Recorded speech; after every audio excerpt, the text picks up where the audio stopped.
En cette veille de saison agricole 2025, vous vous demandez peut-être si vous allez faire dans la monoculture ou la polyculture.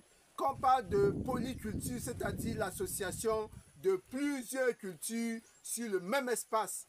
L'association des cultures est une pratique culturelle extrêmement importante parce qu'elle vous permet justement de capitaliser sur plusieurs leviers pour améliorer la rentabilité de vos espaces. Dans cette vidéo, nous allons vous présenter une association de culture pas comme les autres, peut-être même un peu atypique, peut-être pas extraordinaire, mais que vous n'avez pas peut-être l'habitude d'observer. C'est tout de suite l'association culturelle extraordinaire. C'est tout de suite après le jingle.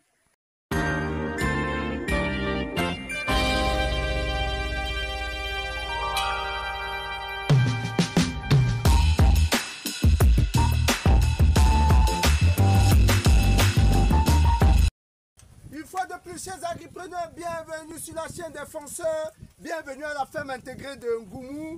Si vous êtes sur cette chaîne pour la première fois, vous avez en face de vous Roméo Lado, agripreneur, apiculteur, coach, motivateur. Nous sommes dans l'une de nos exploitations à Kribi où nous avons mis plusieurs types de cultures. On a un verger associé à la banane plantain, on a le fruit de la passion, on a l'exploitation en cours sur le gombo et plusieurs autres spéculations qui sont en train d'être testées en même temps. Et aujourd'hui, nous avons le privilège de vous présenter une association culturelle pas comme les autres. Et la vidéo sera structurée en 3 parties. Dans la première partie, nous allons vous parler justement de la morelle noire. Nous allons vous parler ensuite du fruit de la passion. Et dans la 3e partie, on va vous montrer comment on peut justement associer les deux cultures sur un même espace et profiter de l'effet cumulé de cette association. Alors on y va tout de suite, sans perdre du temps. On parle d'abord quoi de la morelle noire. La morelle noire, c'est quoi? La morelle noire, c'est un légume. C'est un légume qui a plusieurs appellations suivant les cultures. À Yaoundé, on l'appelle zoum. Vers le nord-ouest, on l'appelle Zapché. Il y a plusieurs noms comme ça. À l'ouest Cameroun, on l'appelle Zap, à Tchambouda, Baganté. Il y a plusieurs appellations suivant la culture à laquelle vous appartenez. Vous devez sûrement connaître ce légume-là. Observons par exemple la pépinière. La caméra doit montrer là. Observons la pépinière, c'est ça, la morelle noire. Vous voyez? Et là, c'est la pépinière. On a fait une vaste pépinière parce que l'espace à repiquer est effectivement très grand. C'est une pépinière qui nous a menacés avec la fonte des semis, mais finalement, on a réussi, après plusieurs reprises, à obtenir quelque chose d'intéressant. La morelle noire a un cycle très court. Hein. Après une pépinière d'un mois, vous passez au repiquage. Et puis, vous pouvez venir voir le repiquage tel que c'est fait ici. Après un mois, vous passez au repiquage. Et le repiquage se fait sur des bions préparés à cet effet. Vous voyez, vous pouvez observer là la morelle noire qui a été repiquée et qui est justement en train d'être arrosée tout simplement. Et donc, c'est un légume très facile qui, après justement repiquage, peut être récolté déjà après 21 jours. Hein. 21 jours, un mois, on commence donc à récolter. On peut faire plusieurs coupes avant qu'elle ne passe justement en mode floraison. Voilà pour ce qui est de la morelle noire. C'est une culture de contre-saison que vous pouvez réaliser et qui peut vous apporter quelques ressources, quelques revenus. Deuxième culture maintenant, le fruit de la passion. Alors, on va aller de l'autre côté voir, présenter également, pour ceux qui ne connaissent pas le fruit de la passion, on se retrouve de l'autre côté pour présenter le fruit de la passion avant de rentrer dans l'association culturelle atypique qui nous concerne cet après-midi. Voilà, je suis là en train donc de ramasser un fruit de la passion qui a une couleur jaune parce que le fruit de la passion peut avoir plusieurs couleurs. Il y a le rouge, il y a le jaune, il y a le violet. Et là, nous avons le jaune entre les mains. Et généralement, quand le fruit à maturité tombe tout seul, on le ramasse ainsi. Et à l'intérieur, il y a des pépins que vous pouvez extraire et donc faire une pépinière aussi qui dure à peu près 1 mois et demi. Et après, vous repiquez. Ça vous donne des plants comme ceux-ci là, des lianes. C'est une liane. Vous voyez, vous repiquez ça c'est une liane d'1 an déjà. Vous repiquez et ensuite vous mettez un système de tutorage pour qu'elle puisse s'enrouler. Vous voyez ici on a du fil de fer galvanisé qui est justement porté par des tuteurs, des poteaux bien solides qui sont là. Ben voilà, donc c'est comme ça que ça se passe et après 6 à 7 mois, vous avez de belles fleurs comme ça qui s'annoncent. Vous voyez, vous avez ces belles fleurs qui s'annoncent là et qui vous donnent par la suite des fruits, des boutons floraux qui passent à la fleur ouverte et enfin qui vous donnent d'abord des fruits verts comme ceux-ci-là. Venez voir. Alors la caméra peut rester là, vous allez voir comment ces fruits-là sont alignés, c'est très beau. Vous voyez, tous ces fruits-là, ça attend la maturité, ça va virer par la suite au jaune. Donc, voilà ce que c'est que le fruit de la passion, qui a donc ce système, ça c'est un système de tutorage qu'on a multiplié. Vous voyez dans les allées là où on circule, ça permet de faire des récoltes. Et puis, bien entendu, c'est espacé généralement de 2 mètres à 2,50 m les lignes. Et entre les plants, c'est espacé d'environ 2 mètres à 2,5 m également. Donc voilà ce que c'est que le fruit de la passion. D'ailleurs, voilà un fruit que nous allons récolter qui est déjà jaune. Hein, voilà, c'est comme ça que ça se passe. Maintenant, nous allons passer à l'association culturelle proprement dite entre la morelle noire et le fruit de la passion. Nous rentrons de l'autre côté pour que vous voyez exactement comment on a procédé.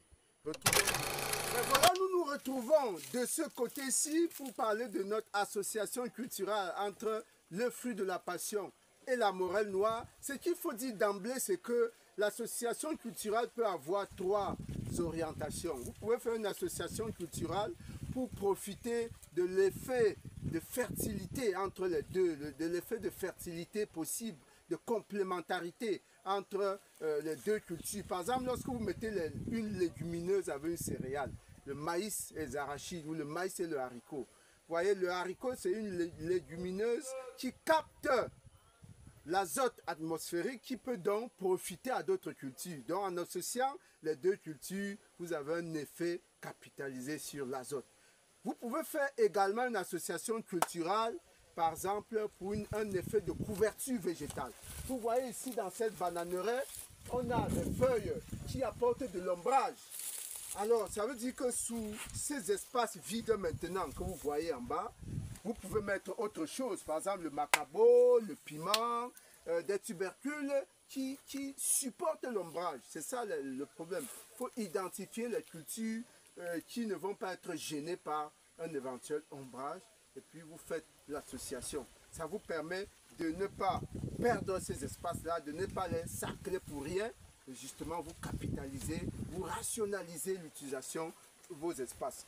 Le troisième et dernier avantage que vous avez à faire l'association, c'est quoi? C'est que au niveau économique, vous faites véritablement une exploitation rationnelle. Imaginez-vous que dans un verger, vous avez des espacements de 4 mètres sur 4, de 5 mètres sur 5, de 10 mètres sur 10, des espacements vides qui ne sont pas occupés. Vous sarclez chaque fois, vous sarclez chaque fois, vous sarclez chaque fois, mais ça ne vous rapporte vraiment rien. Vous attendez les récoltes dans 3, 4, 5, 6 ans. Vous voyez, donc en effectuant une association culturelle, en mettant par exemple entre les arbres fruitiers du bananier plantain, en mettant des céréales, en mettant des légumineuses, en mettant des tubercules, ça vous permet donc économiquement d'engranger déjà quelques sources de revenus pour entretenir votre verger. Voilà, allons donc voir ce que nous avons fait ici. Nous sommes dans une zone marécageuse où il y a un cours d'eau qui passe non loin d'ici. C'est à 30 mètres par là, il y a un bon cours d'eau qui passe. Et là, nous avons notre passiflore Et qu'est-ce qui se passe? Le caméraman peut se placer là pour qu'on voit bien les rangées de passiflore. Voilà une rangée de passiflore ici. Voilà une autre rangée de passiflore de ce côté. Vous voyez cette palisse là. Et vous avez une autre rangée de passiflore 2 mètres plus loin de l'autre côté. Alors ce qui se passe, c'est donc qu'on a voulu exploiter ce couloir là. Vous voyez, je suis là sur un bion. C'est bon, ouais, c'est bon. Je suis là. Ah oui, excusez le bruit, hein, c'est l'arrosage de la morelle noire qui veut commencer. Donc vous voyez, je suis sur un couloir libre qui est environ 2 mètres et demi. Donc nous avons voulu exploiter dans ce couloir avec ces bions. Et on a fait des bions sur lesquels on a répiqué tout simplement la morelle noire. Et on va passer dans la phase arrosage, vous allez voir tout à l'heure. Et c'est tout au long, hein, vous allez voir. C'est des longs sillons, c'est des espaces qui vont justement à plus de 30-40 mètres. Donc on a voulu exploiter ces espaces-là pour la morelle noire. Et là, ça nous permet déjà de mettre la propriété chez la passiflore. Vous voyez pourquoi la floraison reprend de plus belle. Avec l'eau qui arrive à profusion, en abondance. Ça nous permet justement donc d'entretenir, non seulement approcher, filmer ces grappes, ces fruits qui pendent un peu de partout là.